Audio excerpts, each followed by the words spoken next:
Uma das coisas que a gente aprende conhecendo, andando com o Senhor, é que nesses ambientes de glória que são liberados, é onde o reino é manifesto. E ele é manifesto de diversas formas. O reino é manifesto com cura, o reino é manifesto com canções, o reino é manifesto com revelações, o reino é manifesto com transformações. Cada momento que uma liberação profética é liberada sobre uma igreja, sobre um momento, é uma marca. E nesses últimos dias, nesses últimos anos, eu posso dizer, a igreja tem se atentado mais para isso, porque ela percebe que um toque de Deus é como se fosse uma injeção do Espírito Santo que te conduz a um lugar que você não vai normalmente. É como se você está caminhando no dia a dia, que é importante no seu discipulado, na sua vida pessoal, na sua vida de oração.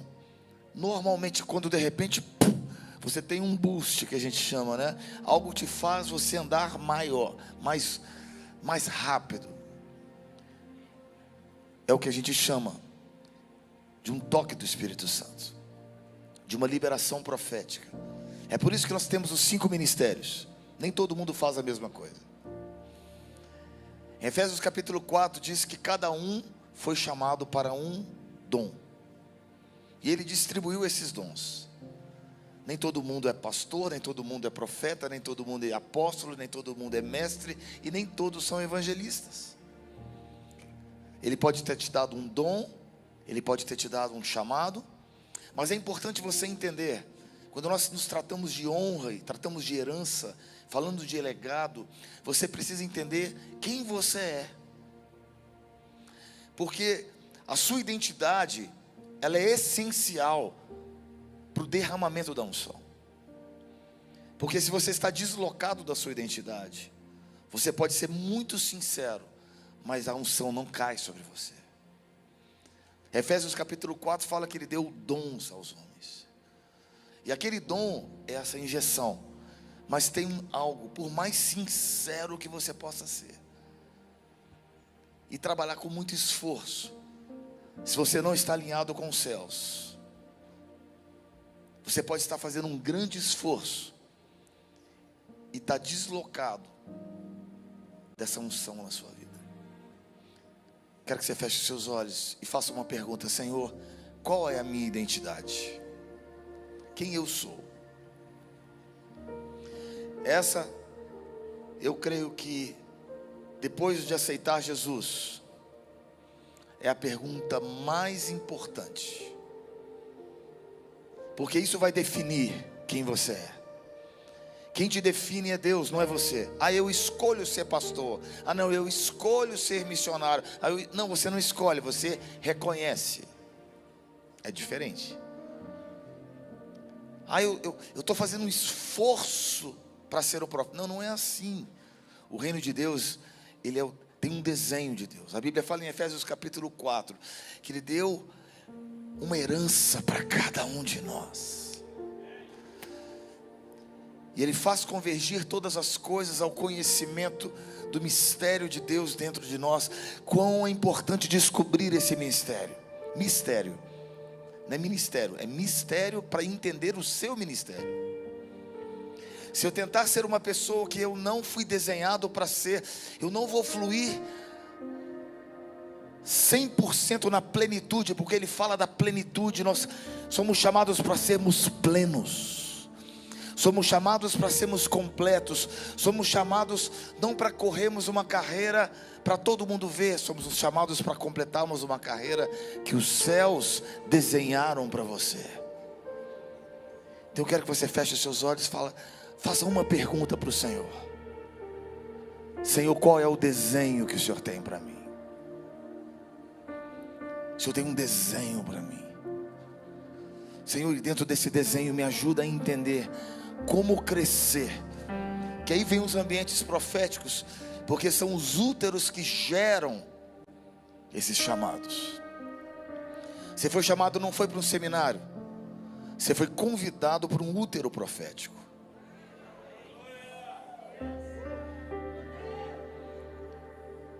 Acho que você não entendeu. Você não foi chamado para um seminário onde existe o preletor, existe o cantor, existe os espectadores. Não, não, não, não, não, não é isso que Deus te convidou.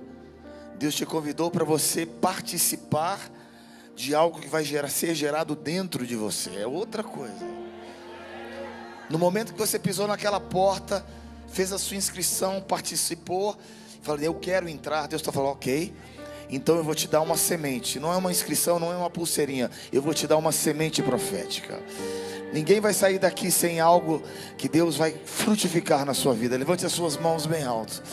E Deus está dizendo, você entrou num útero profético. Chamados serão aflorados aqui. Ministérios serão entendidos. Os desenhos de Deus ficarão claros. É como se Deus tivesse colocado um holofote nesses úteros proféticos. Aquilo que está escondido vem à tona. Até os pecados que você nunca imaginou, Deus começa a trazer à tona. Senhor, eu nem me lembrava desse pecado. Deus te traz à tona para você se arrepender. Porque no momento profético existem momentos de restauração. Não quero falar sobre isso agora. Eu quero falar sobre o desenho, o chamado, o lugar em Deus.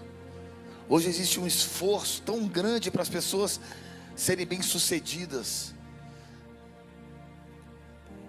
E sabe de uma coisa? O sucesso depende da unção de Deus na sua vida. E da humildade para você entender que você não é nada sem Deus. O maior talento que Deus pode te dar. Você pode cantar, pode pregar, pode ser eloquente. Nada vai funcionar. Pode funcionar na terra. Mas você provoca a atenção dos homens ou você provoca os céus? Você provoca a atenção dos homens ou você chama a atenção dos céus? Para mim a atenção dos homens é uma consequência. Eu quero provocar a atenção dos céus. Como nós provocamos? O que? Nós estamos no útero profético. Eu quero ensinar não informações, né? Num curso de coach você recebe informações. Aqui você recebe revelações. Preste atenção, queridos. Revelações proféticas vão te conduzir a um momento profético dentro de você. Não é aquilo que você quer ser. Eu vou lutar para ser aquela pessoa. Eu vou fazer todo o esforço. Agora eu sou motivado a isso. Ok, glória a Deus, tem o seu lugar. Mas aqui é diferente. Eu vou deixar Deus gerar algo dentro de mim. Aqui não é uma questão de esforço humano. É uma questão de quanto você vai se render a esses chamados.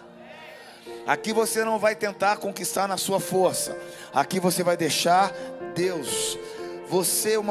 Tem alguma grávida aqui? Tem alguma grávida aqui?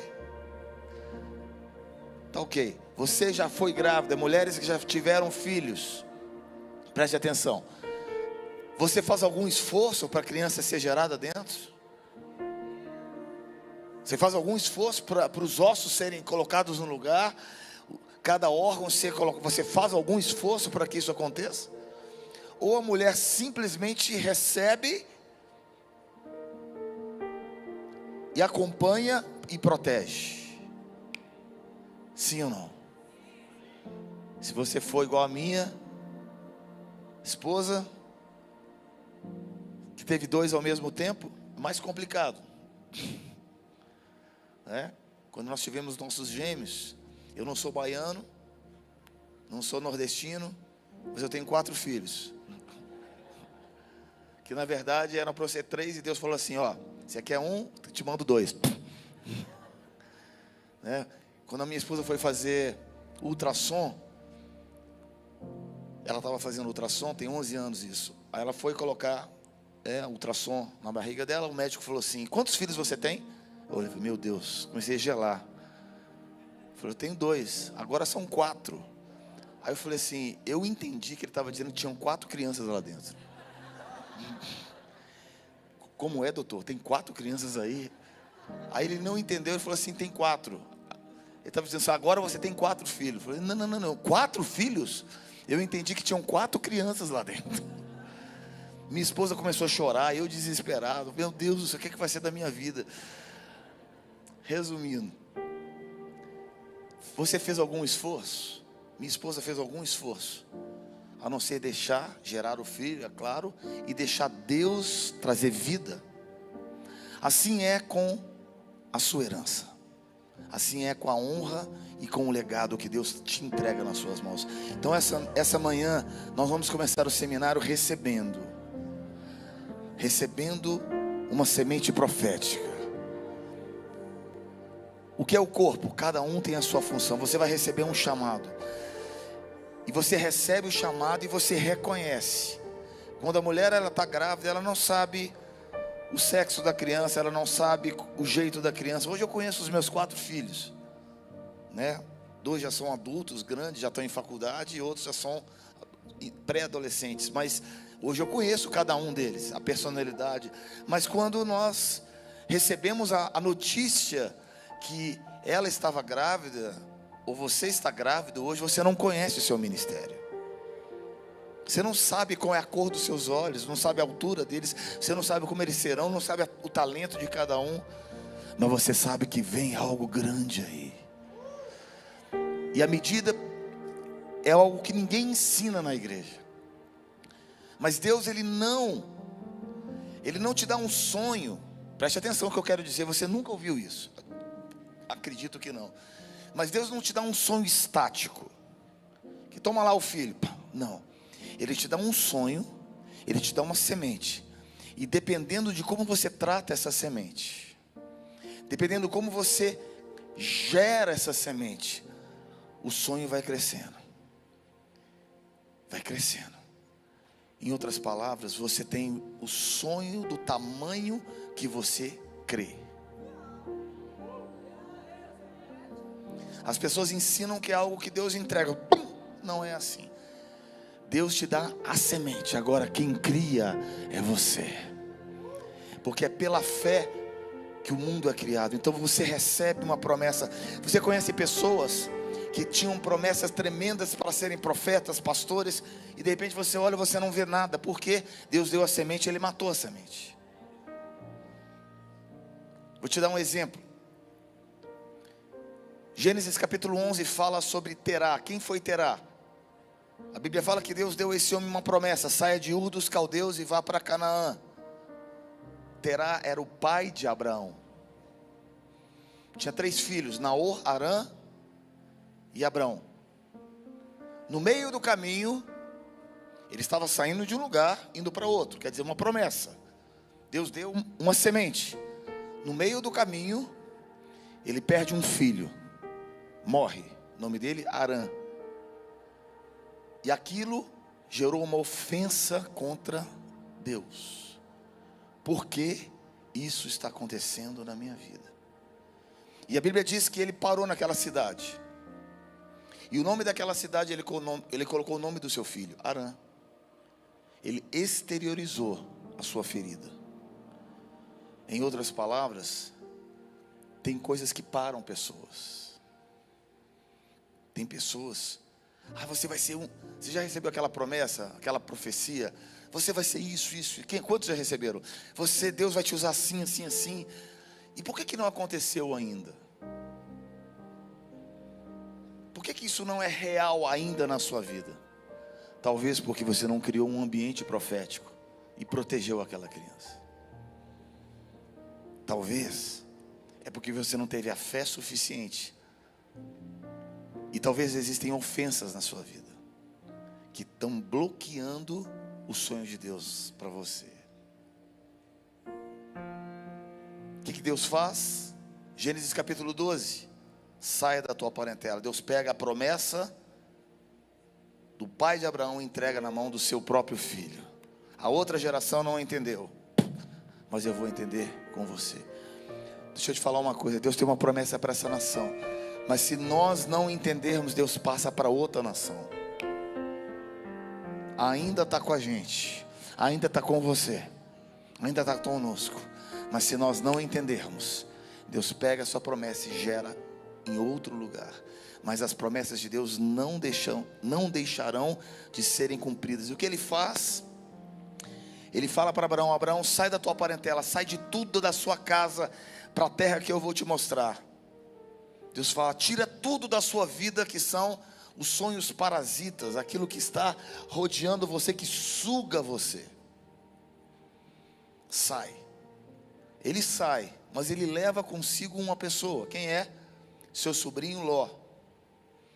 Tem coisas que você está carregando, que Deus está mandando você deixar para trás.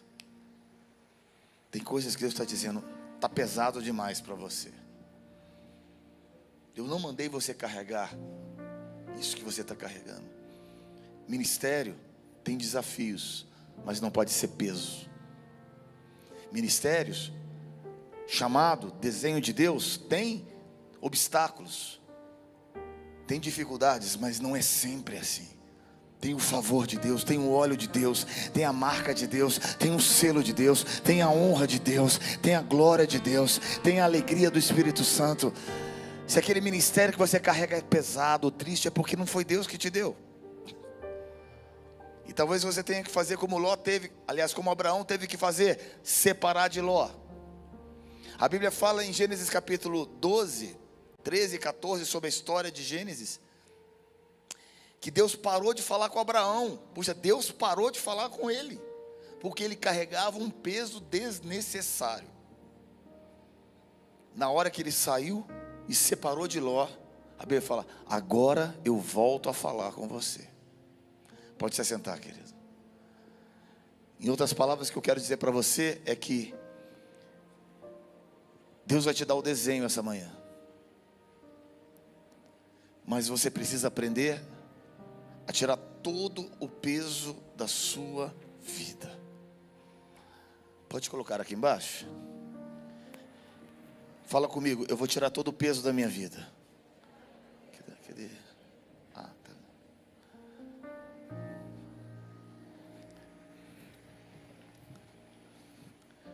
Quantos aprenderam ontem que Deus tem um chamado para a gente? Amém? Está aqui dentro. Essa aqui é a minha. Quantos aprenderam que herança é aquilo que você recebe? Eu sempre costumo dizer uma coisa interessante. Isso eu ouvi do meu pai espiritual. Ele diz: olha, dons Deus dá para o homem, caráter você devolve para Deus. Quer dizer, Deus te deu um chamado, Deus te deu um dom. Você não escolhe saber pregar, você não escolhe saber cantar, você simplesmente recebe de Deus. Mas o seu caráter você devolve para Ele, completamente. Amém? Esse é o chamado de Deus em nossas vidas. Eu quero que você entenda que o reino de Deus, ele cresce com a honra, tá? Esses ambientes proféticos, eles honram a voz de Deus. Toda a voz de Deus, ela é gerada em ambientes proféticos. Por exemplo, você quer saber qual é o desenho de Deus na sua vida? Crie esses ambientes proféticos na sua vida. Provoque ambientes assim. Pastor, como provocar? Claro, entra na sua casa e adora o Senhor. Entra na sua casa e ora ao Senhor. Ore ao Senhor. Entra na sua casa e passe tempos na presença do Senhor. Os tempos que você não está fazendo nada, se ocupe na sua mente em descobrir a mente de Cristo em você. Outra coisa interessante para você entender, querido, que quantos querem saber a vontade de Deus? Você não descobre a vontade de Deus assim. Anda com Deus e a vontade de Deus será manifesta na sua vida. Muitos ficam: Senhor, eu quero saber a tua vontade. Não precisa saber a vontade de Deus. Deus vai pegar você e vai guiar em todos os aspectos. Quando você estiver errado, Deus fecha a porta na sua vida. Muitos estão tão desesperados para saber a vontade de Deus, que acabam nunca conhecendo a Deus. A questão é conhecer um caminho, ou andar com Ele. O desafio essa manhã é andar com Deus. Fala comigo, meu desafio é descobrir o desenho de Deus na minha vida e andar com Ele. O reino de Deus, ele é expandido através desses ambientes proféticos, tá? Então se exponha a isso. Esses ambientes, eles mudam corações e mudam atmosferas. Vou te dar um exemplo. Quantos precisam de um milagre na sua casa, com seus filhos, com seu marido, com sua esposa, no seu trabalho? Levanta bem alto. Você já construiu um ambiente diferente lá?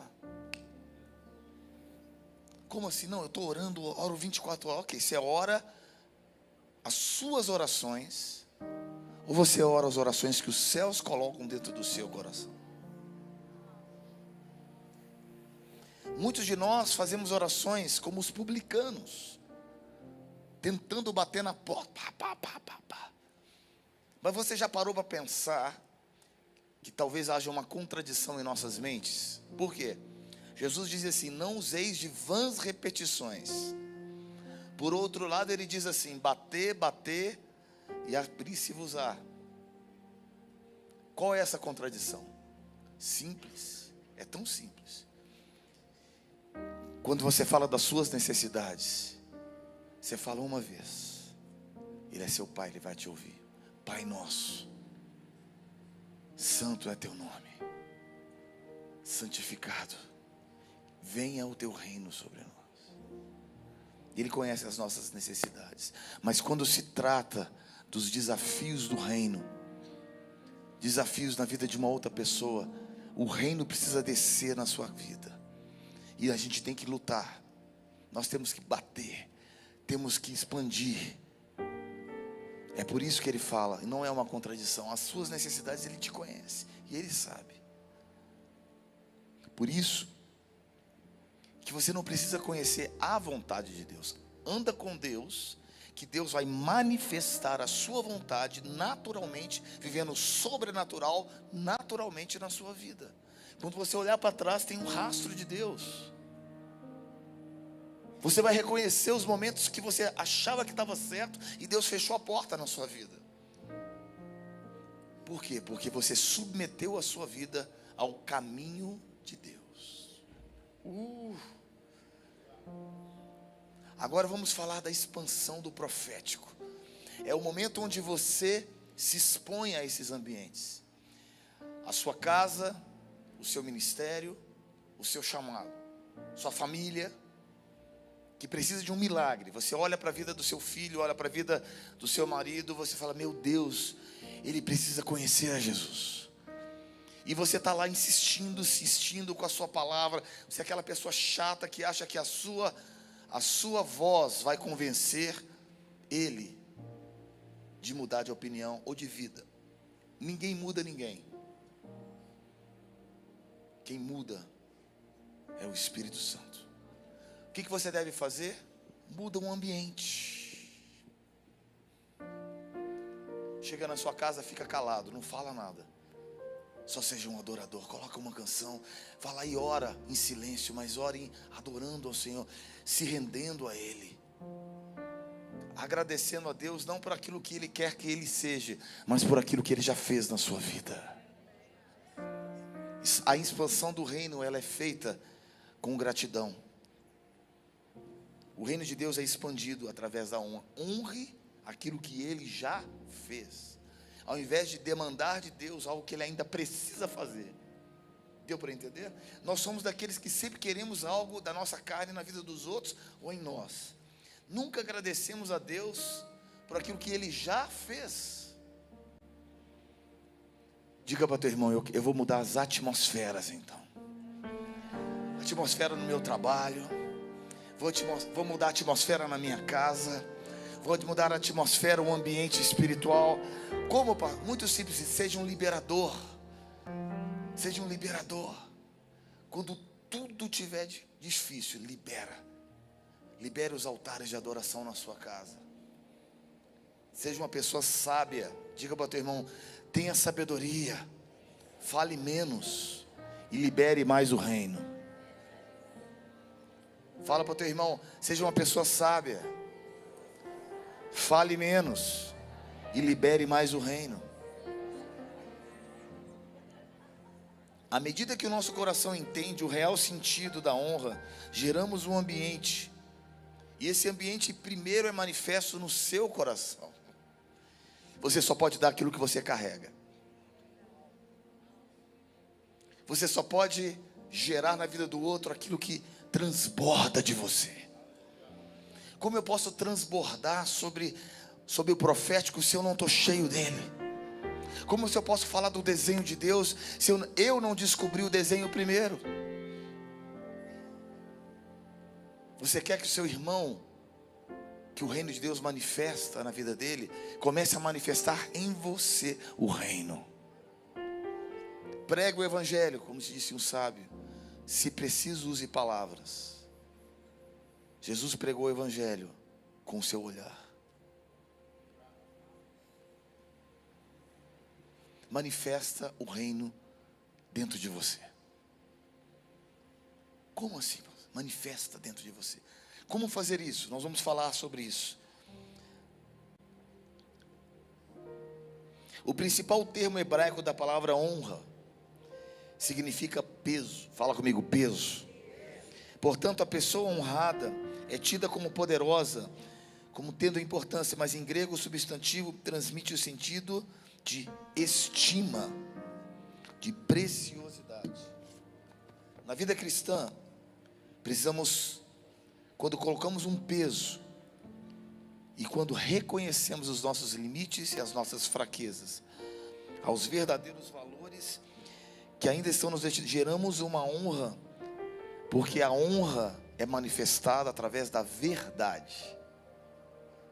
Por exemplo, eu não posso falar uma coisa que eu não sou. Seja sincero com Deus. E fico pensando numa mulher, o nome dela Maria. Evangelho de João, capítulo 12, a Bíblia diz que Jesus entrou logo depois da ressurreição de Lázaro. Jesus foi na casa de Lázaro e tinha um banquete para ele. Fizeram um jantar para Jesus. Eu fico imaginando o jantar que prepararam para Jesus. O que você prepararia se Jesus fosse jantar na sua casa? Qual é o prato? O que você prepararia? Eu acredito que o melhor que você sabe fazer. Sim ou não? Pois é. Primeira coisa, honre como se Jesus estivesse presente na sua vida. Nós gostamos de honrar aquilo que a gente toca, mas pouco honramos aquilo que a gente acredita. Deu para entender o que eu quero dizer? Se Jesus estivesse como Ele está, porque Ele fala que onde 2 ou 3 pessoas estariam, Ele estaria no nosso meio. Tem mais de 2 pessoas aqui? Então Jesus está aqui. Honra Jesus como se Ele tivesse sentado ali naquela cadeira. Honra com seus pensamentos. Honre com a verdade, honre com os pequenos detalhes na sua vida. Não deixe raposinhas entrarem na sua vida com pequenas mentirinhas, pequenas coisas que não honram o Senhor. Honra a Deus como se Ele estivesse, honre Jesus entrando na sua vida, você vendo Ele visivelmente, tocando Ele todos os dias. Honre o Senhor como se você fosse preparar um jantar hoje na sua casa. Segundo lugar, você prepararia o melhor. Você tem dado o seu melhor para Jesus? O seu tempo você dedica mais a Ele ou ao São Paulo? Ou ao Corinthians? Ou ao seu trabalho? Você honra com aquilo que você gasta seu tempo, porque tempo é uma coisa que você nunca vai ter de volta. A única coisa na sua vida que você nunca vai ter de volta é o tempo. Então o tempo fala de algo. O tempo fala de valor. O tempo fala de dinheiro. Porque o seu tempo, tanto é que nos Estados Unidos se paga por hora, não é se paga por dia, se paga por hora. O tempo de hora que você gastar, a sua mente, o seu trabalho, o seu esforço físico, você é recompensado com o quê? Com uma honra, que no caso é um valor financeiro. A minha pergunta: você tem honrado a Deus com o seu tempo? Você tem honrado a Deus dedicando o seu melhor para Deus ou aquilo que sobra do seu tempo? Somos uma geração que honra a Deus muitas vezes com aquilo que sobra, porque a gente não tem tempo mais. A gente gasta mais tempo nas mídias sociais do que em oração.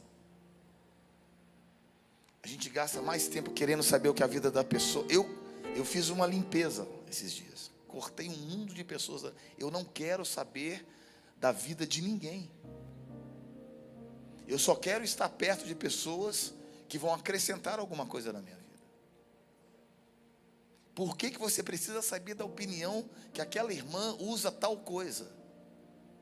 Se isso não vai te acrescentar nada, a não ser se for por trabalho.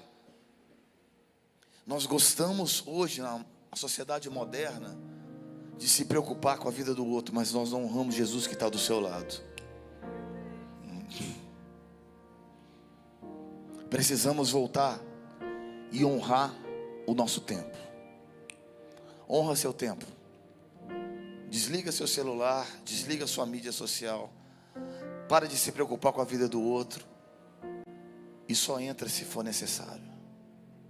Segundo lugar, honra Jesus como se ele estivesse entrando na sua casa e fosse jantar com você hoje. E eles prepararam o jantar, né? E tinham duas pessoas ali. Tínhamos Jesus e tínhamos Lázaro. É interessante você perceber algo interessante, que era um dos momentos mais tremendos, porque Jesus tinha acabado de performar, se eu posso dizer assim, fazer um milagre, e todos estavam sabendo daquilo. Então era uma noite muito importante, uma noite de um jantar, onde Jesus estaria com eles. Número 1, vou começar assim, fala dos 6, João capítulo 12 diz assim, 6 dias, você pode projetar esse texto? João capítulo 12, versículo 1, número 6 dias após a Páscoa, tá? Desculpa, antes da Páscoa. A palavra Páscoa no original significa transição. Fala comigo, transição. 6 significa o número de um homem. Antes de você ser transformado, Deus quer saber aquilo que você valoriza no seu coração. Porque você só tem uma transformação daquilo que o seu tempo, os seus olhos chamaram a sua atenção. Por isso que pessoas superficiais nunca têm uma transformação. Elas têm uma mudança de hábitos. Uma coisa é você vir na igreja, mudar um hábito. Outra coisa é deixar o Espírito Santo transformar dentro de você. É uma outra coisa. Eu não estou falando de mudança de hábitos. Hoje qualquer um pode ser evangélico. Evangélico que sai na escola de samba. Mudou um hábito, agora deixou de ser católico, deixou de ser espírita e vai numa igreja evangélica. Isso não significa nada. Como disse Keith Queen, que foi um cantor nos Estados Unidos, ele falava assim: ir ao McDonald's não faz de você um hambúrguer. Da mesma forma, de ir à igreja não faz de você um crente. Eu não estou falando sobre hábitos, eu estou falando sobre transformação. A transformação vem pela honra. A transformação vem pela nossa escala de valores, uma metamorfose, uma mudança da nossa escala de valores, uma permissão para que o Espírito Santo toque você e mude você. É isso. Outra coisa, você honra Jesus que está do seu lado, temor de Deus. Então, número 6 representa o quê? O homem. Fala comigo, o homem. Nessa escala de valores, antes da Páscoa, antes de uma transformação, reconheça a sua fragilidade. Antes de uma mudança, não de hábitos, mas de uma transformação, vem o quê? Um reconhecimento de quem você é. Aquela mulher pega em adultério, a Bíblia fala que Jesus disse: aquele que não tiver pecado, atire a primeira pedra. Não é verdade? Jesus estava escrevendo. minha pergunta para você é: você já entendeu que existe algo que Deus quer mudar dentro de você? Feche seus olhos.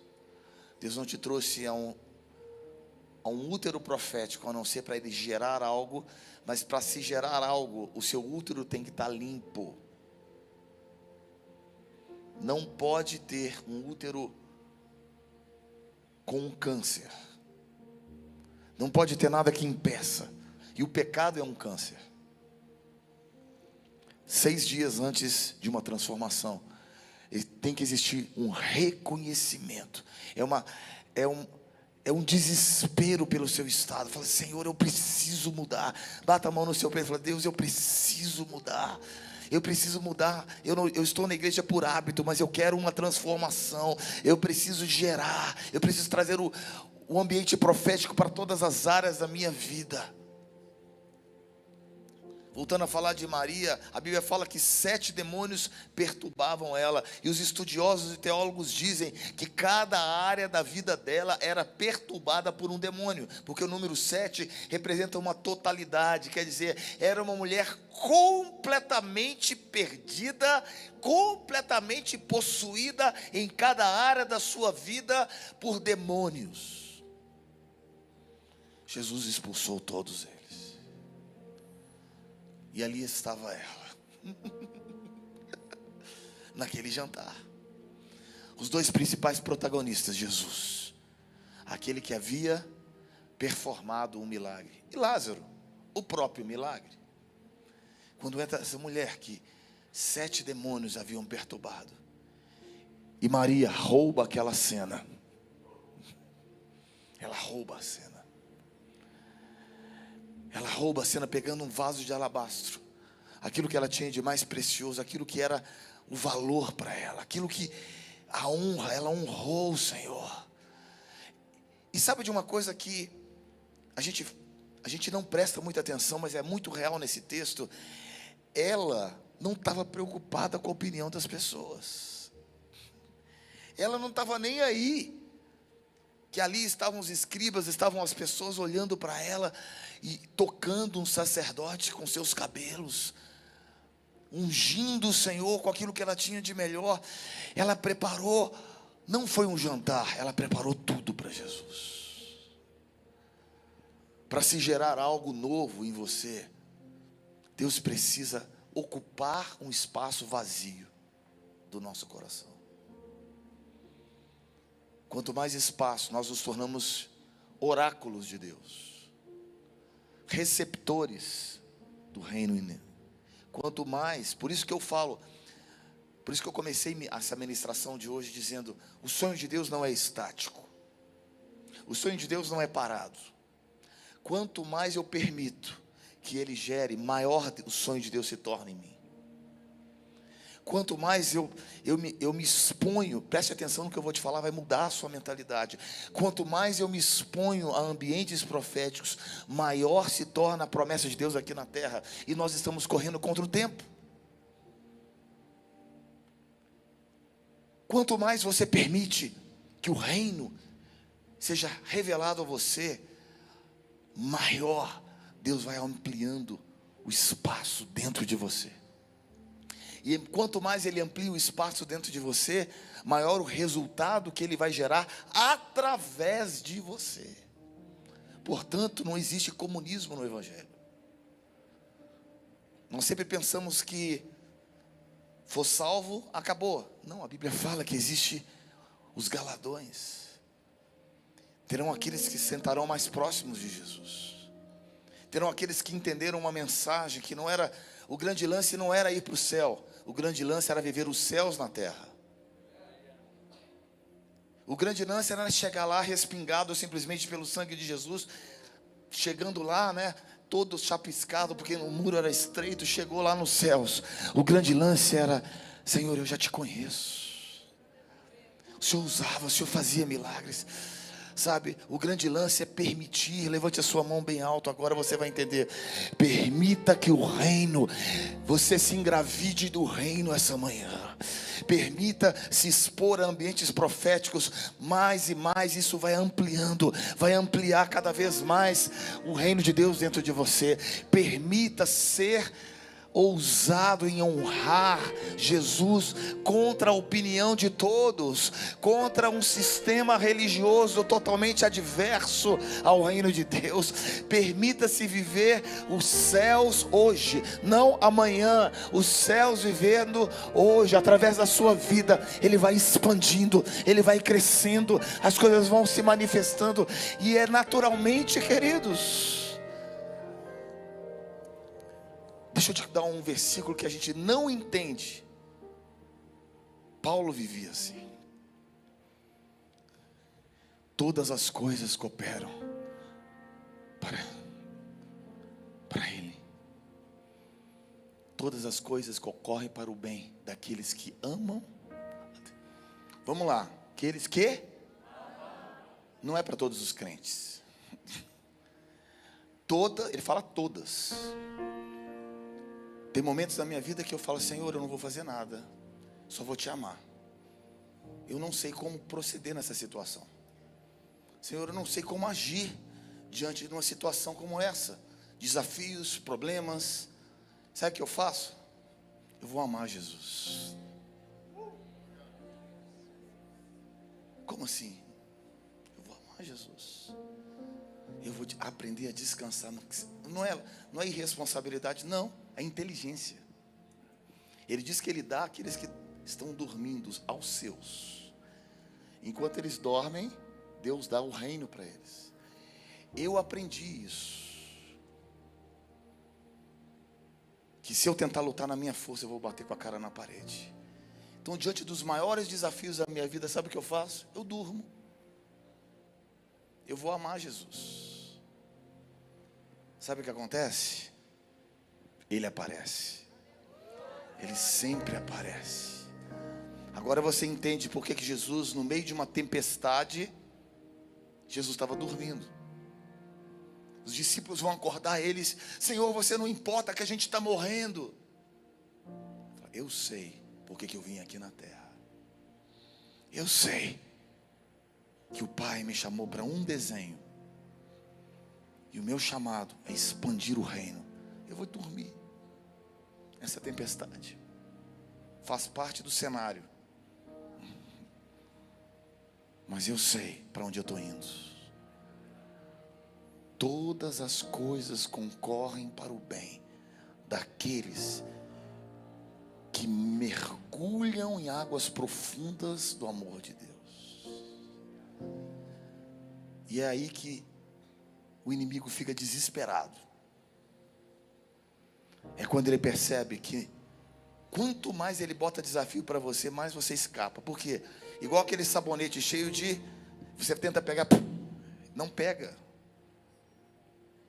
Por isso, o segredo contra o inimigo: você está tão cheio de óleo, tão cheio da presença, tão cheio de óleo, que o inimigo tenta... Ele não consegue pegar você.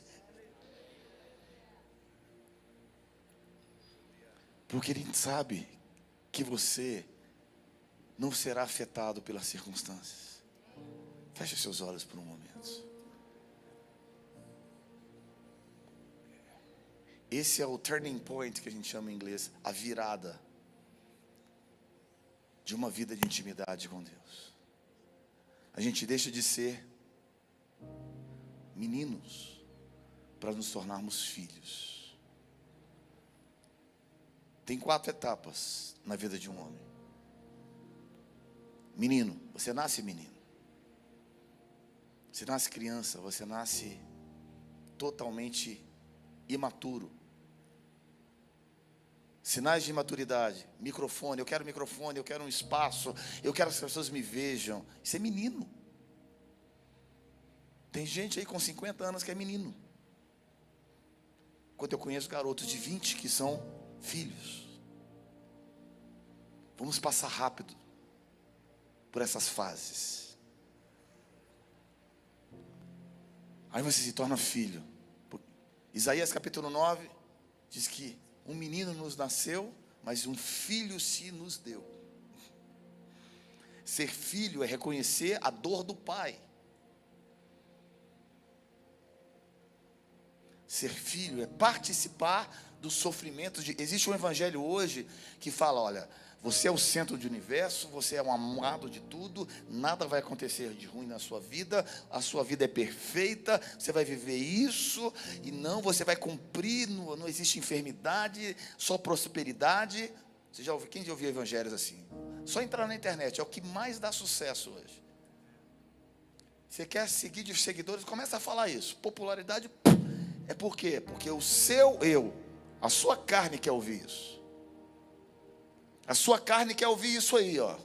Você não vai ter problema, você não vai viver nada, vai viver dessa forma, você vai ser prosperidade, não, só palavra de bênção, você vai, Querido, isso não é real, tá bom? Mentira.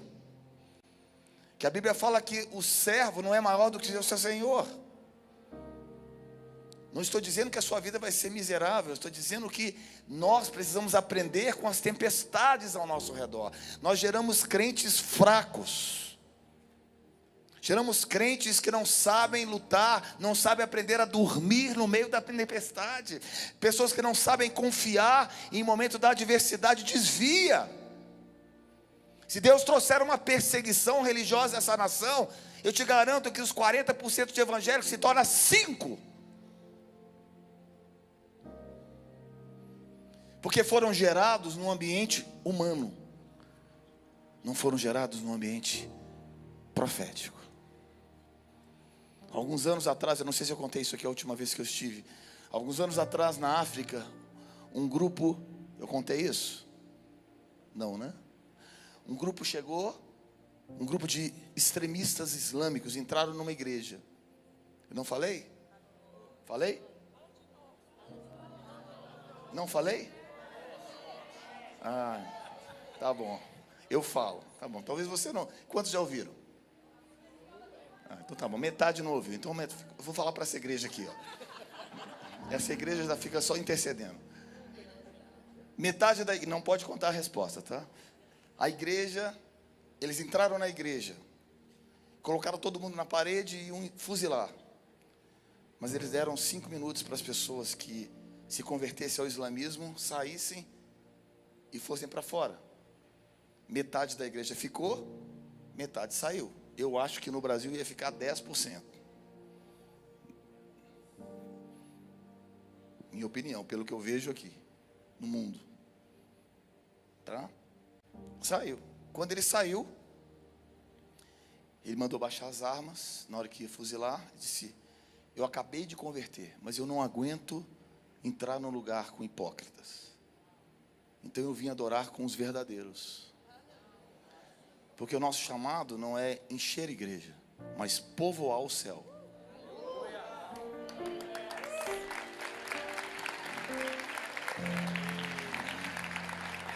Aplauda mais forte, é para ele, é para ele, é para ele. Nosso chamado é povoar o céu. Nosso chamado, queridos, deixa eu te falar, se Deus te levar, você é promovido.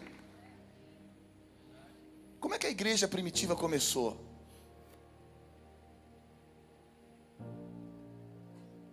Uma vez eu estive em Roma. Quantos já estiveram em Roma? No Coliseu. Quando eu cheguei ali, eu comecei a ouvir gritos.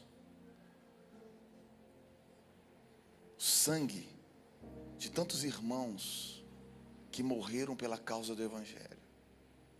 Eu fico imaginando um desses irmãos contextualizados assistindo uma pregação de YouTube dos dias de hoje sobre prosperidade e sobre o evangelho humano.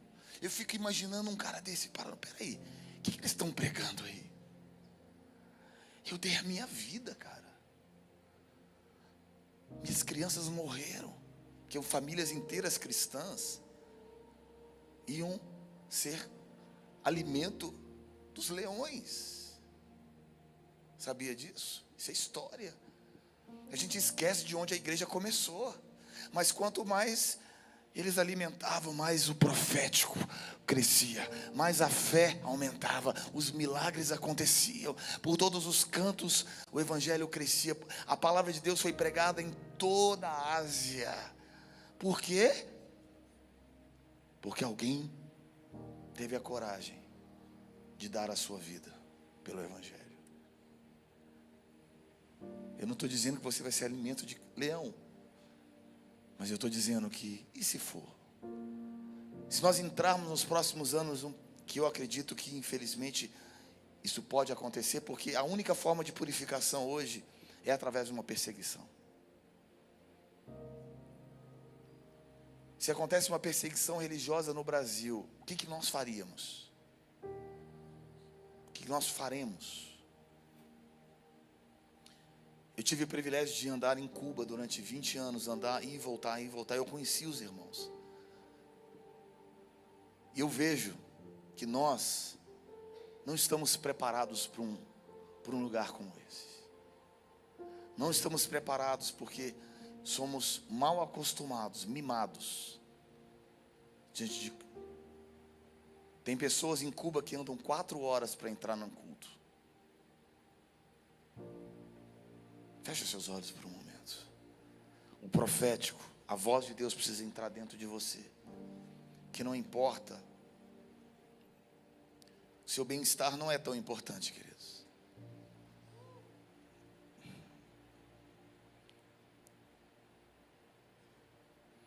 Tem pessoas que não vão mais em igreja porque não tem ar-condicionado.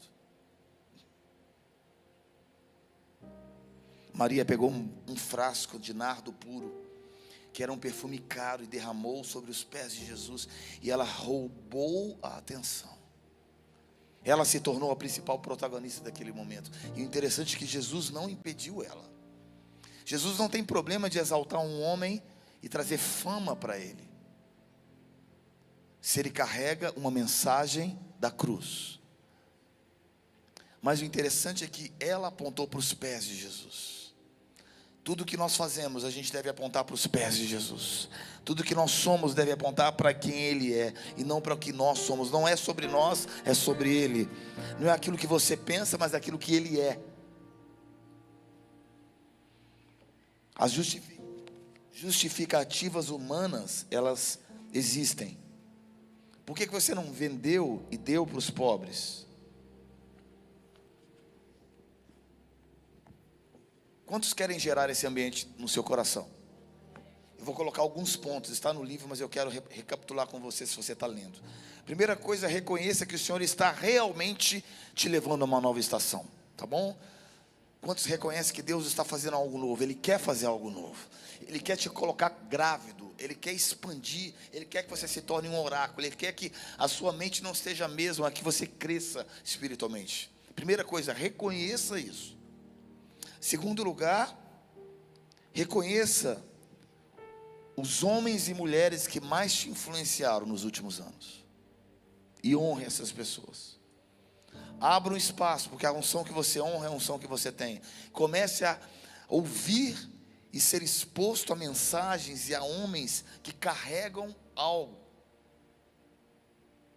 Isso é importante. Não uma pessoa só, o corpo. Eu carrego uma mensagem, mas tem tantos homens e mulheres de Deus que carregam mensagens dos céus. Mas não olha seguidor, olha o teor. Número 3. No meio da pressão, isso vai acontecer. Não se deixe dominar pelo medo. Procure outras pessoas grávidas.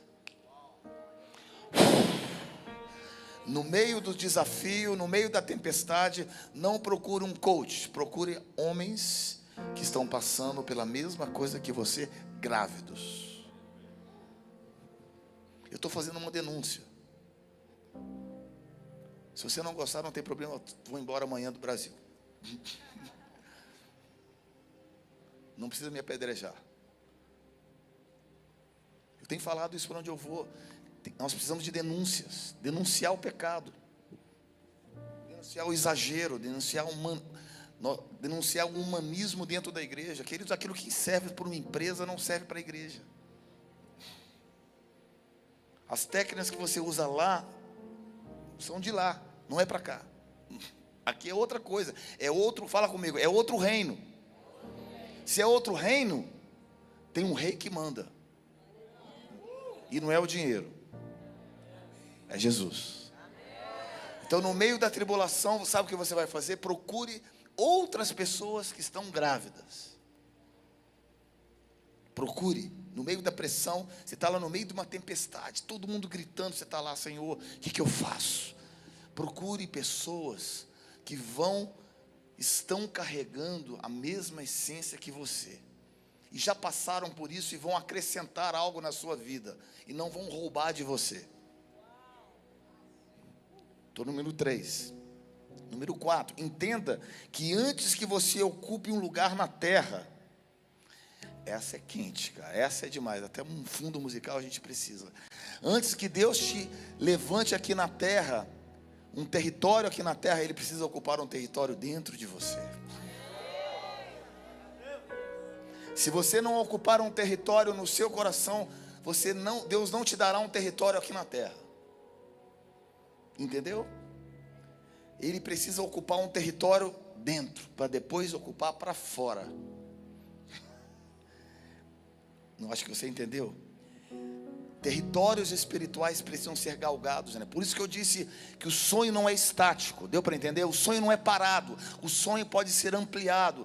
Hoje eu estou ampliando os sonhos de Deus na minha vida. Tem horas que dá vontade de parar e falar, não, sonha mais, sonha mais, sonha mais, creia mais, tenha fé em mais, vá para lá, vai. Tem hora da vontade de parar, como eu vejo muita gente parando. Senhor, se eu vou parar. Não, Deus fala, sonha.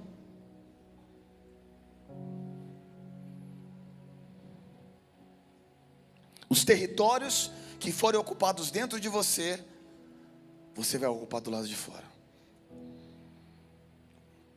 Eu tenho um amigo, acho que você já ouviu falar desse amigo. Somos grande amigo, somos vizinhos, na verdade. Ele é um lutador. Não sei se você já ouviu falar nele, ele chama Vitor Belfort. Quantos já ouviram falar? Não? A gente é vizinho, a gente mora perto. Vai junto, caminhamos junto, andamos. E aí, uma vez ele falou assim, sabe uma coisa, Ricardo? Uma vez eu fui lutar, e antes de entrar no ringue, isso ele me disse, eu deixei que a luta entrasse dentro, a vitória entrasse dentro de mim, para ela se manifestar de fora. Aí eu peguei, uau. Tem coisas que tem que entrar dentro de você para depois para fora.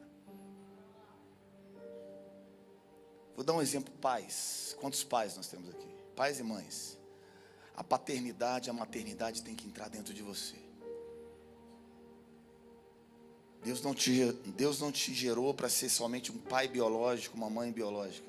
Deus gerou você para se engravidar do mentorio de Cristo na vida dos seus filhos.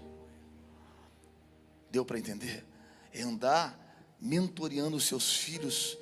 Não é gerar, é uma parte. Mentorear, andar é outra coisa. Então deixa que a paternidade entre dentro de você. Quantos casais hoje, quantas mães e pais são pais só supridores de necessidades, mas não são pais. Botam tudo na casa e falam assim, você quer mais o quê? Eu trabalho 24 horas. Você não entendeu a mensagem da paternidade. Não é o tempo só, é também, mas é a qualidade do momento. Agora, se tratando aqui da expansão do reino, preste atenção no que eu quero te falar. Deixa com que a visão do reino entre dentro de você. Feche os seus olhos. Deixe que a visão queime dentro de você. O desejo de ser parecido mais como Jesus, como a canção que Fabiano está cantando. Eu amo a sua presença. Quanto mais te contemplo, mais eu me torno semelhante a ti. Queridos, aquilo que você contempla é aquilo que você se torna.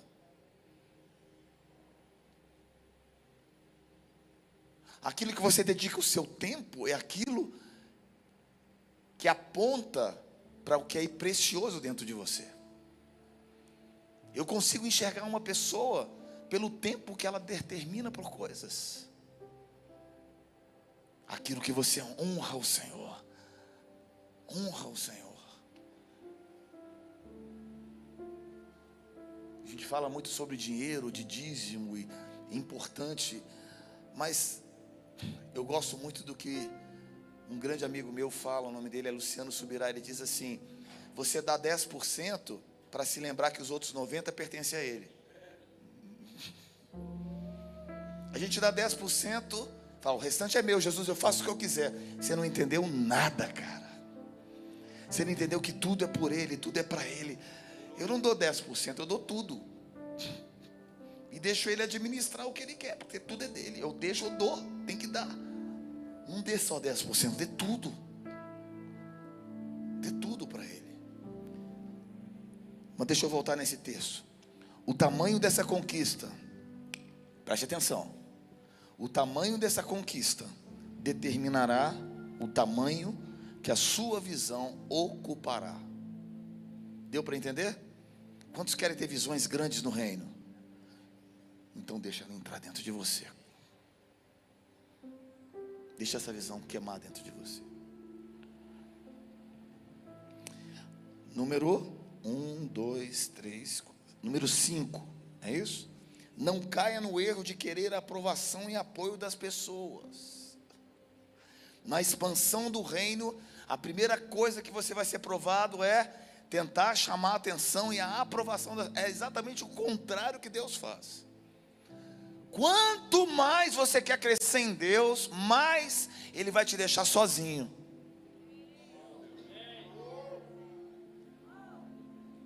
Eu estou falando de Bíblia. Quer um exemplo? José no Egito. Deus deu um sonho para ele. Sonho. Caiu na besteira de falar para os seus irmãos. Por quê? Língua grande. Não é? Esperava a aprovação dos irmãos. Botaram ele num buraco. Depois ele foi para o Egito. Não é isso?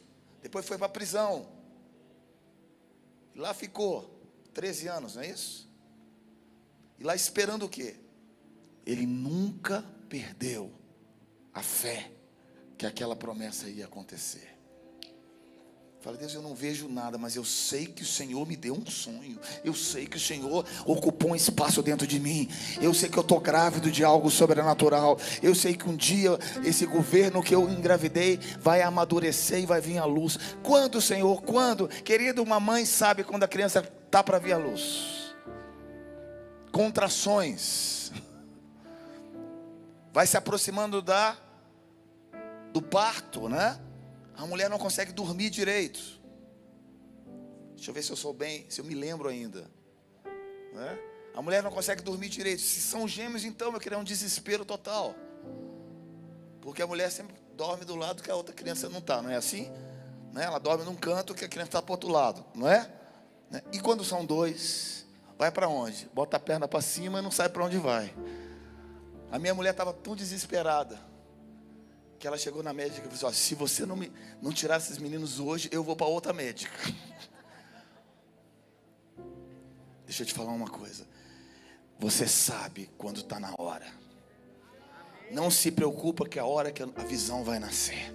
Não se preocupa com isso. Não se preocupa com a vontade. A vontade de Deus é boa, perfeita e agradável. O que significa? Anda com Ele. Gere essa visão dentro de você. Se engravide dentro de você. Honra com seu tempo. Honra com seu dinheiro. Honra com seu amor. Honra com a sua paixão. Honre caminhando com pessoas que estão grávidas da mesma visão. Não procure o aplauso das pessoas. Não seja tomado pelo seu medo. Seja determinado com aquilo que Deus já falou dentro de você. Ocupe esse território no seu coração. A responsabilidade da visão não está mais com Deus, está com você. Quantos recebem? Levanta sua mão bem alta. Você está grávido aqui. Grávido. Mas depois que você se engravidar, agora é você e você. O Espírito Santo só vai conduzir você, mas você tem que tomar conta da criança. Você está grávido, você não pode sair correndo por aí. Você não pode ficar subindo escada. Você tem que se preocupar com aquilo que você come. Você não pode tomar bebida, você não pode fumar, você não pode fazer um monte de coisa. Por quê? Porque você quer que a criança nasça bem. Então o que? Se alimente da palavra, se alimente do sobrenatural. Você está sabendo que tem um mover de Deus? Vai lá e corra. Você está sabendo que Deus quer fazer algo? Vai lá. Paga o preço para que essa criança nasça. E essa criança vai ser mais forte quanto mais sobrenatural você expor a sua visão. Eu me lembro que nos anos 2000, quando Deus explodiu o avivamento em Belo Horizonte, os ministérios explodiram de adoração, né? Vocês devem saber disso. Eu era um caçador de avivamento. Pegava todo o meu dinheiro. Eu ia para a Argentina, eu ia para a Inglaterra, eu ia para Pensacola. Eu corria atrás. Hoje a gente quer abrir a porta, queremos entrar na internet. Mas eu disse, tem coisas que Deus quer saber qual é o preço que você quer pagar. Eu lembro, meu querido, que a gente ia para Pensacola. Chegava às 7 horas da manhã, tinha uma fila enorme. Enorme para entrar na igreja. Sabe que horas que era o culto? 7 da noite. Passávamos o dia inteiro adorando a Deus na fila. E na hora que a gente entrava, 4.000 pessoas, aquele mundo de oh meu Deus, um mundo de pessoas famintas para entrar na igreja. Eles entravam correndo. E quando eu dei o primeiro passo dentro da igreja, eu senti a atmosfera de glória.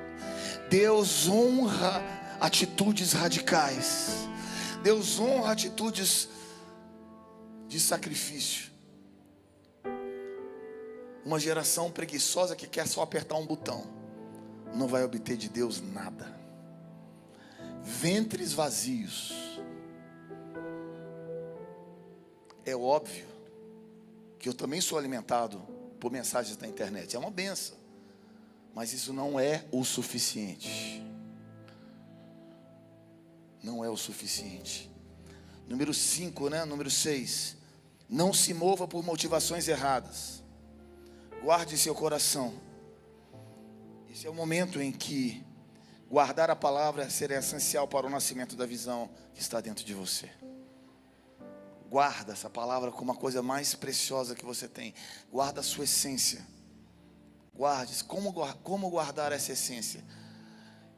Deus me deu uma estratégia, talvez dê outra para você, mas eu sempre me expunha aos necessitados, pobres e nações carentes. Esse é o lugar onde você vai para dar e você recebe. Vá para a África, vá para as favelas de São Paulo, vá para os hospitais. Ali não tem microfone.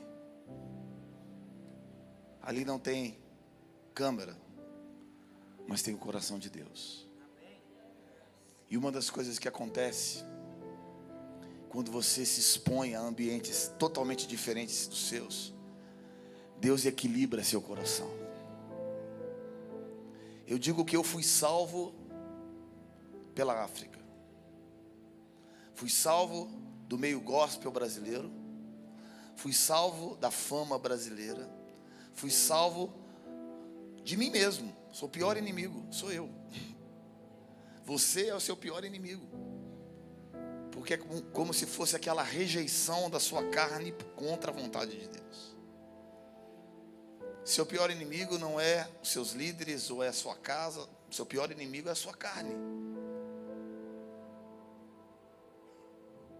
Então, se o seu pior inimigo é a sua carne, faça algo para matar a sua carne, não para alimentar a sua carne. Pega seu dinheiro e vá lá ajudar os pobres. Pega seu dinheiro e entra nos hospitais de Franca. Pega o seu dinheiro e vá lá alimentar os mendigos da cidade. Pega o seu dinheiro e dê um abraço numa prostituta, num homossexual. sempre digo que a vida cristã são como dois braços. Um você sobe e você sonha os sonhos de Deus. Você expande aquilo que Deus quer para você. Você crê, você busca, você se expõe, você se conecta com pessoas sérias. Você dá todo o seu melhor para Deus. Esse é um dos aspectos. Mas o outro braço, você desce para uns lugares onde ninguém quer descer. Você vai para lugares que ninguém quer ir. Você vai sozinho. Você vai dar um abraço numa prostituta. Você vai orar para um homossexual. Você vai dar uma palavra de conforto para uma pessoa que está doente no hospital. Você vai alimentar os mendigos e os pobres. Você vai sair de Franca, vai para a África, vai para o Amazonas, vai para o sertão do Brasil. Você vai para um país comunista. Deus vai te usar como for. Você chega lá achando que você vai dar, você recebe.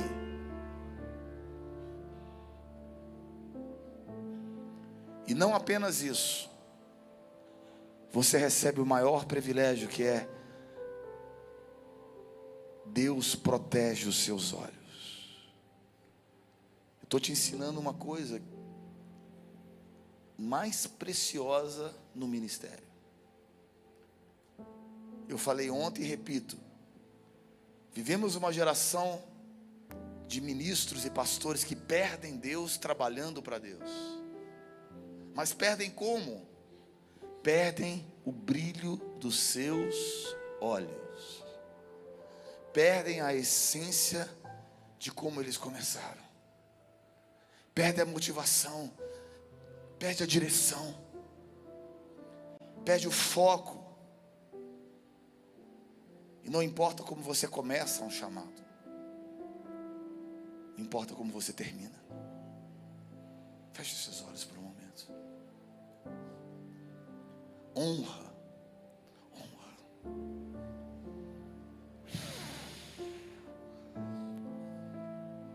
Uau. Existe um privilégio de hospedar a glória. A Bíblia diz que Ele esconde essas revelações dos grandes e revela aos pequeninos. Então você tem um privilégio aqui. Morra para os seus projetos pessoais, para que o sonho de Deus seja materializado dentro de você.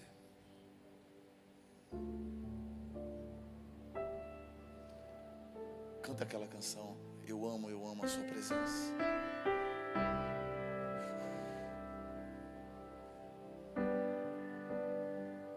Eu amo. Um lugar para nós dois. Só eu e você.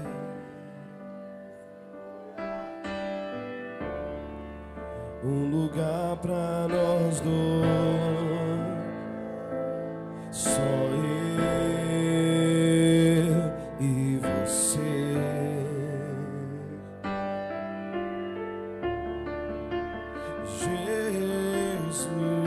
Jesus, eu amo te contemplar. Quanto mais te contemplo, tudo em mim se transforma.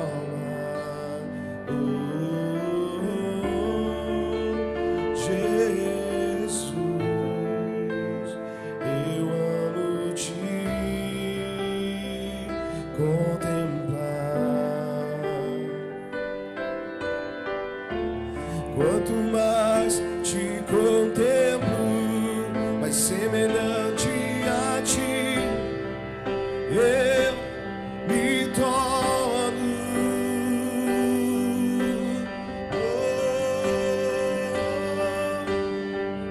Eu amo, eu amo, eu amo.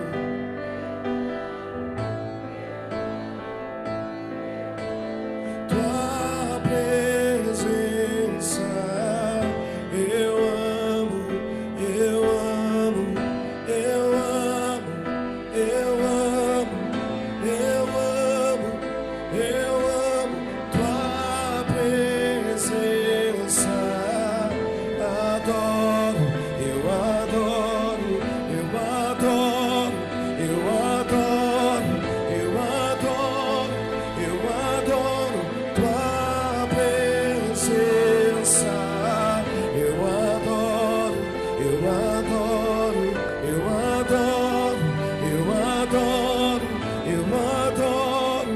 eu adoro tua presença.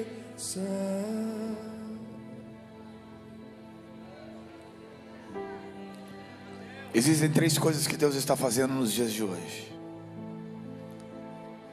Deus está nos recalibrando.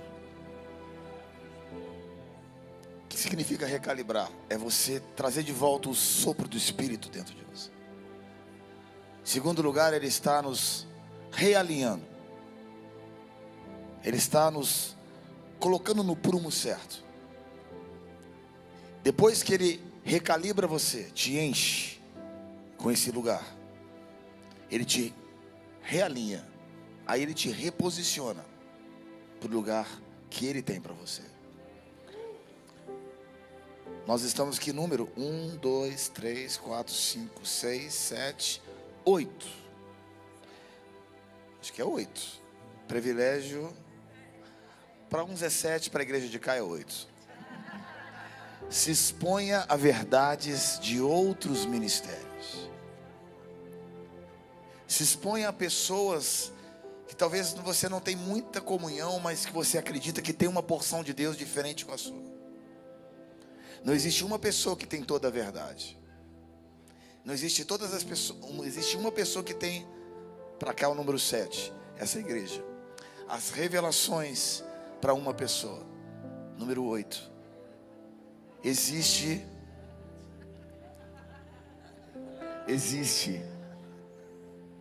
pessoas que Deus quer que você aprenda que são diferentes de você, que não tem o mesmo ministério que o seu, mas carregam uma porção de Deus. O que você deve fazer? Se exponha a essas pessoas. Aprenda com essas pessoas. Por quê? Porque uma das formas de você preservar a unção na sua vida é a humildade. É quando você sabe que você tem parte da revelação, mas você não tem toda a revelação. A única pessoa que tinha toda a revelação foi Jesus. Nós temos parte da revelação. O meu irmão tem outra revelação, o outro tem outras revelações. E eu amo como o corpo de Cristo acontece, porque você não tem toda a revelação. Então, em todos os aspectos, em todos os meios, existem pessoas sérias, homens de Deus sérios, que são diferentes do que eu prego, que tem uma essência, a mesma essência, mas um ministério diferente. Então, 8 ou 7, eu não sei. Devia ter botado o número aí, não era mais fácil. Você deve fazer o quê? Aprenda a ouvir pontos cegos na sua vida. Quando você se expõe a verdades de outros ministérios, você está expondo os seus pontos cegos que você não consegue enxergar, mas você precisa ver. Porque se eu quero a expansão do reino, não do meu ministério, eu quero a expansão da consciência do reino através de mim. Deu para entender isso? Então isso é muito importante, porque se nós pensamos que nós temos todas as revelações, se eu penso que o meu ministério é mais importante que o outro, se eu penso que aquilo que eu faço tem mais valor do que o outro,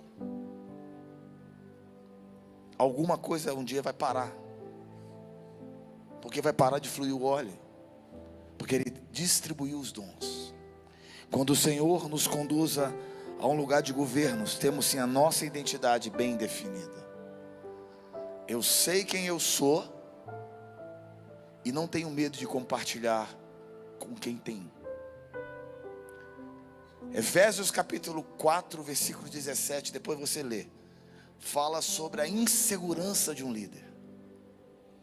Todo líder inseguro, ele governa com rigidez, com pulso. Por quê? Com pulso firme, manipulando, governando na força. Por quê? Porque ele não sabe o que ele tem. Ele se afronta com alguém que tem um dom diferente dele. Ele não vê no outro a continuação do seu ministério. Ele não vê na pessoa algo que vai contribuir com ele. Ele não sabe compartilhar. Aliás, eu gosto dessa palavra. Ele não sabe celebrar o dom do outro. Eu celebro o dom do meu irmão, ele celebra o meu dom. Eu preciso celebrar o seu dom. Eu preciso estar junto com você. Mas eu sei quem eu sou e ele sabe quem ele é. E a gente se tem por quê? Somos todos fluindo na mesma. Agora, quando nós não sabemos quem nós somos, qualquer pessoa que tem um dom diferente do seu, ou que faz algo mais extraordinário que você se sente ameaçado. Eu me sinto ameaçado. Na verdade, eu preciso aprender a celebrar. Eu celebro aquilo que Deus celebra. Preste atenção. Deus sempre vai, anota isso, se você estiver anotando aí. Deus não está no livro. Deus sempre vai colocar pessoas que fazem coisas mais extraordinárias que você.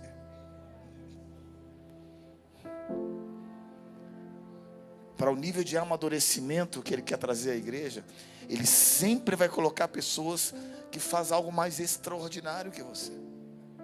E ao invés de você se sentir ameaçado, celebre com Ele.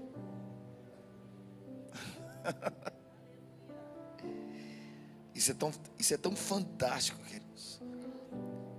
Efésios capítulo 4, versículo 17. Paulo está falando para crente, ministérios. Ele havia acabado de falar sobre, pode abrir para mim, Efésios 4, 17.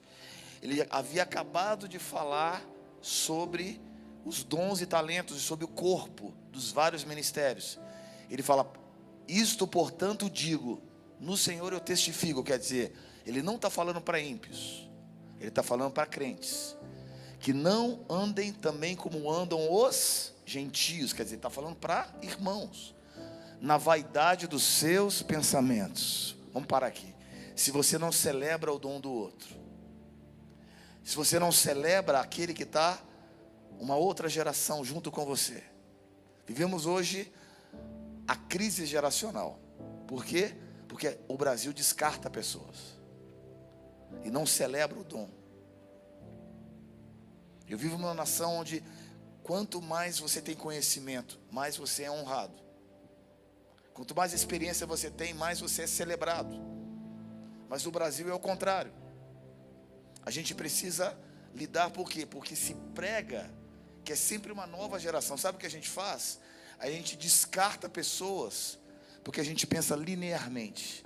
Mas Deus não pensa linearmente. O povo de Israel, ele pensa como uma esfera, uma geração dentro da outra. Quando Maria foi encontrar Isabel, era uma geração encontrando uma outra geração. As duas estavam grávidas de uma visão, Jesus e João Batista. E quando elas se encontraram, elas celebraram entre elas, porque a visão celebrou dentro delas. As gerações precisam se celebrar da mesma forma que nós precisamos celebrar interracionalmente, que é o problema na América. Nos Estados Unidos se celebra geracional, mas não se celebra raças, culturas. Elas são setorizadas. Não é um problema brasileiro, a gente se mistura facilmente. Nos Estados Unidos não. É a igreja brasileira, é a igreja hispana, é a igreja coreana, a igreja americana, a igreja isso. Aqui é todo mundo brasileiro. Né? Me pergunta, as pessoas me perguntam, como é um brasileiro? Qualquer um pode ser brasileiro. Qualquer um. Aparece um japonês lá de São Paulo, louro, Santa Catarina, né? Baiano, tem Amazônia, índio. Nós nos misturamos fácil. Isso é maravilhoso, queridos. É um pedacinho do céu aqui na terra. Celebre o que a gente tem de melhor. Mas nós temos uma crise de insegurança, é a crise da identidade. É perigoso isso. Porque a gente não sabe o que a gente carrega. Volta ao texto lá, por favor. Eu não terminei lá. Efésios 4:17. E diz assim: Se você não sabe aquilo que você carrega, você vai acabar o quê? Na vaidade. Vaidade são aquelas pessoas que não celebram o que o outro tem. Não celebra o que a pessoa está grávida. Não celebra o sonho de Deus na sua vida. Aliás, eu preciso ser um caminho para que você cumpra o chamado de Deus maior do que o meu. Nós precisamos mudar essa mentalidade que nós não somos competidores entre nós. Nós somos base fundamental para que o ministério do outro cresça mais do que você. Aplauda que é para Jesus. O que a gente faz é outra coisa. A gente fica competindo, a gente fica gritando. Quem grita mais alto, quem fala mais. Não é nada disso, isso não é reino. Celebre. E sabe o que você deve fazer? Seja uma porta, seja uma ponte para as pessoas que vêm antes e estão vindo depois. Mas se você não faz isso, você anda na vaidade. Você não celebra. E diz, obscurecidos do entendimento. Quer dizer, você não tem a visão. O que eu falei que é mais importante? Não perder o brilho. Olha para mim, não perca esse brilho. Não perca esse brilho. Eu estou te dando segredos de anos. Estou te dando aqui conhecimento para você preservar algo que é o mais importante. Não é a estrutura. A estrutura é uma consequência. Você não compra uma garrafa de um vinho, por exemplo, simplesmente pela garrafa. Aqui ó, é uma garrafa, são os odres. Mas é o vinho que é o conteúdo principal. É a essência daquilo que a igreja carrega. É a vida que está nas pessoas. Você vai deixar um legado de quê? De prédio ou de essência?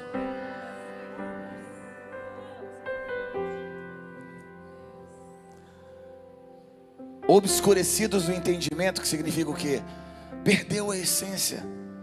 Tem um prédio, tem uma estrutura, tem uma denominação, mas alheios à vida. A vida é zoe, ao sopro. Sopro de Deus não tem. Porque vive na ignorância, dureza do seu coração. Não tem humildade. Os maiores homens, isso eu aprendi no avivamento. Os homens que mais se parecem com Jesus, homens e mulheres que mais se parecem com Jesus, são as pessoas mais simples, as pessoas mais humildes, que pegam todo o seu conhecimento, toda a sua revelação, todos os seus anos de vida e abrem um livro.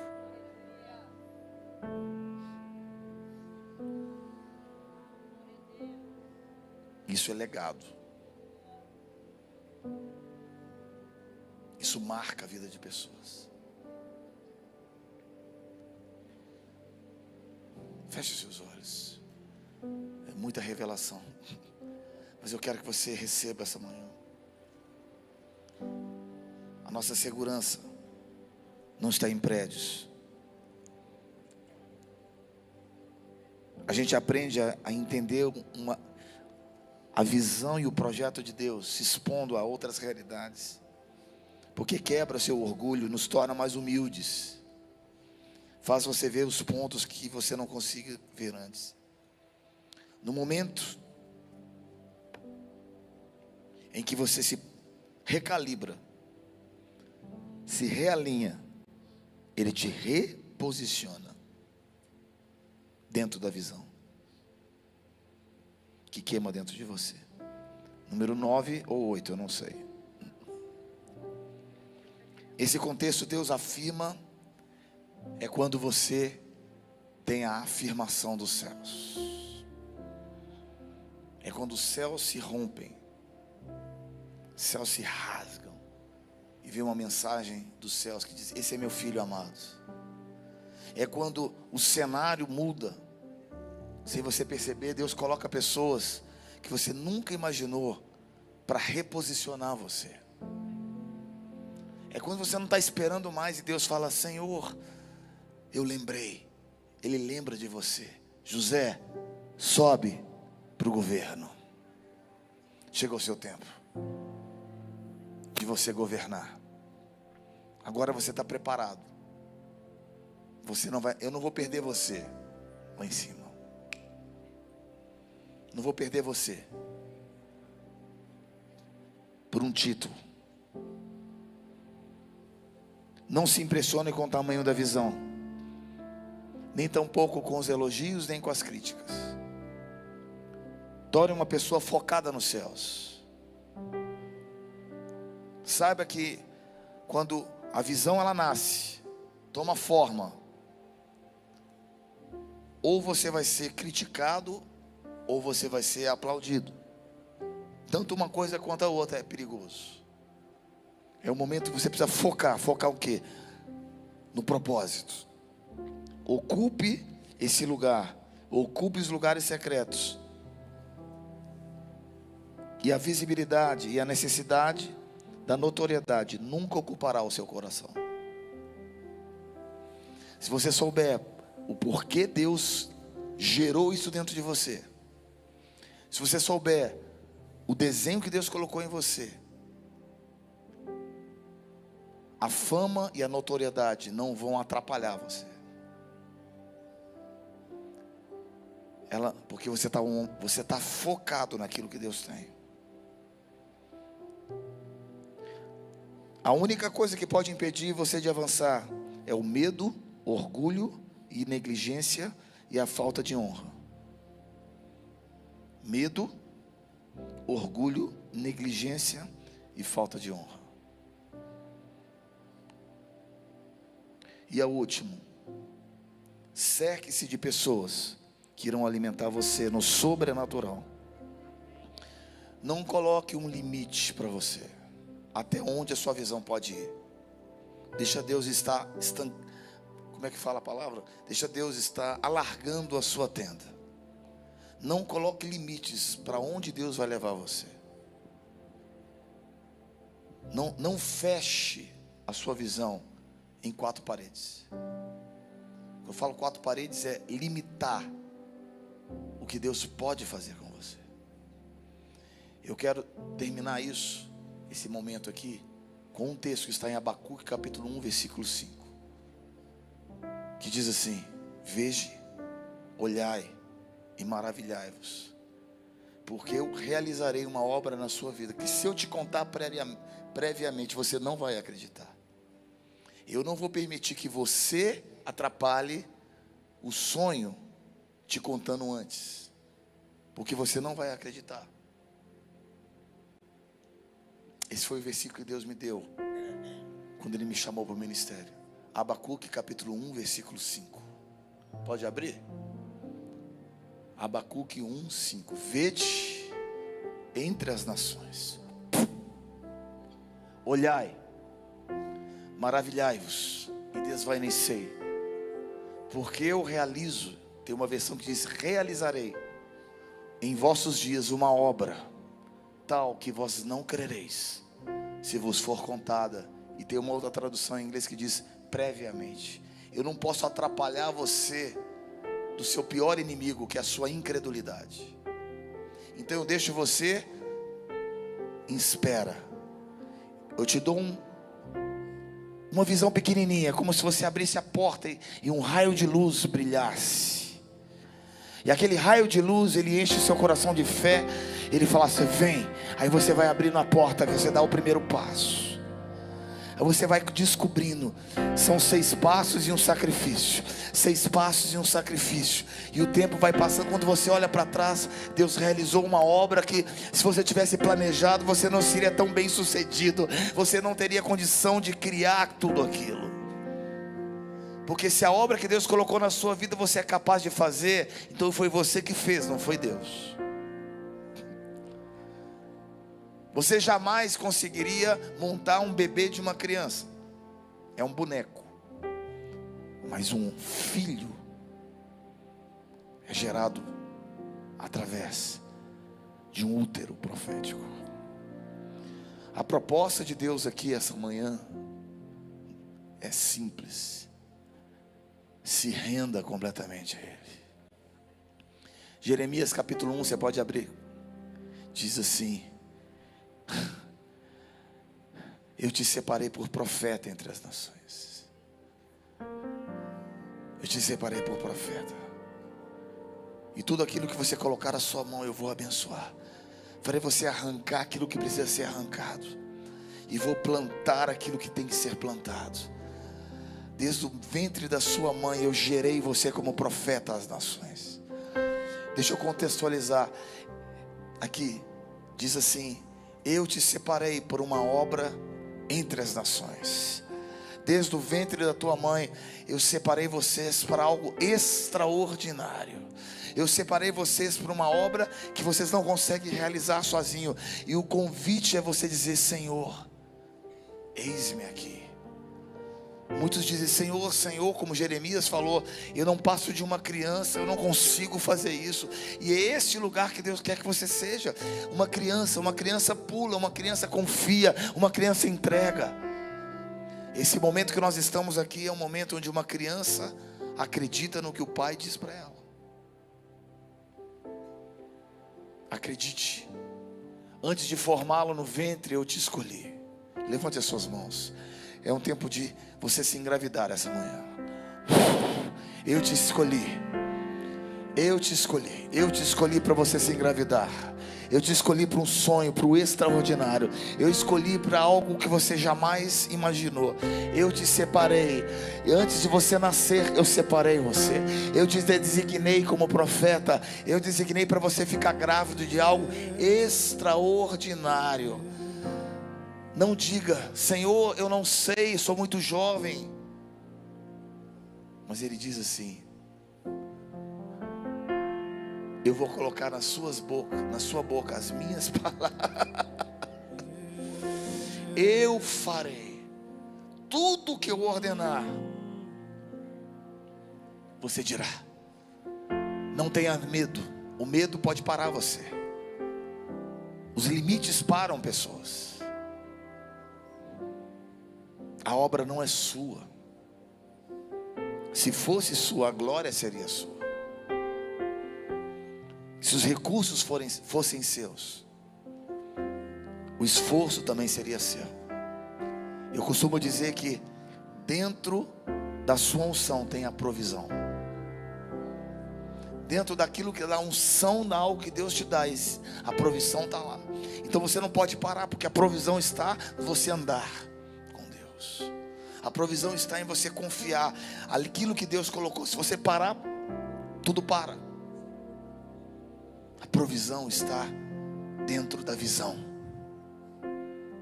É Deus mexer os corações, é Deus fazer uma obra nos nossos corações.